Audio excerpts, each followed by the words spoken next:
અંકલેશ્વર જીઆઈડીસીમાં જલદર્શન સોસાયટીમાં રહેતા અને શક્તિ એન્ટરપ્રાઇઝમાં એકાઉન્ટન્ટ તરીકે ફરજ બજાવતા ધવલ ભટ્ટ રોકડા લેવા આંગડિયા પેઢીમાં ગયા હતા. પ્રતિન ચોકડી વિસ્તારમાં સિલ્વર પ્લાઝા સ્થિત આરકે આંગડિયા પેઢીમાં ₹10 લાખ લઈને એકાઉન્ટન્ટ તરીકે તેમની અલ્ટો કારમાં ઓફિસ જઈ રહ્યા હતા. જીઆઈડીસી ઓફિસના ગેટ નજીક પહોંચતા જ 3 બાઇક સવાર ઈસમોએ તેમની કાર પાસે આવીને અકસ્માત થયો હોવાનું જણાવ્યું હતું. અકસ્માતના બહાને બાઇક પર આવેલા ગઠિયાઓએ ધવલ ભટ્ટ સાથે માથાકૂટ શરૂ કરી હતી. અજાણ્યા ઈસમોએ એકાઉન્ટન્ટ ધવલ ભટ્ટની નજર ચૂકાવી કારમાં ડ્રાઈવર સીટની બાજુમાં રાખેલ ₹10 લાખ ભરેલી બેગની ચોરી કરી હતી. ડિસેમ્બર અને વર્ષના અંતે 10 લાખની મત્તાની ચોરી થતાં પોલીસ દોડતી થઈ હતી.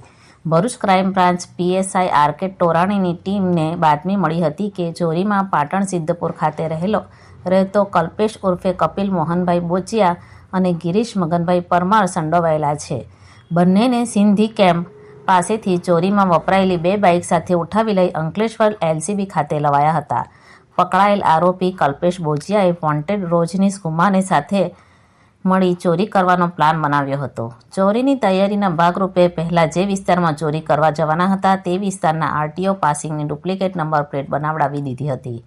જે લોકો બીમાર હોય કે પથારીવશ હોય તેમના ડોક્યુમેન્ટ મેળવી તેમના નામ પર રોકડાથી 2 બાઇકની ખરીદી કરી હતી. હવે માથે હેલ્મેટ પહેરી ચોરી કરી જવાનું કર્યું. પકડાયેલા બંને ચોર અન્ય બીમાર વ્યક્તિના નામે ખરીદેલી બાઇક અમદાવાદ છારા ગેંગને આપવા જતા હતા.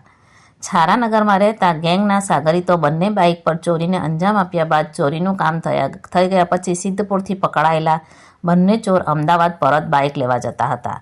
અંકલેશ્વર જીઆઈડીસીમાં રોજનીશ કુમારને રોહિત ઉર્ફે નાગિન, દલપત ધમાડે અને નિખિલે આ બાઇકો લઈ હેલ્મેટ પહેરીને આવી ₹10 લાખની રોકડ ભરેલી બેગ કારમાંથી ઉઠાવી હતી.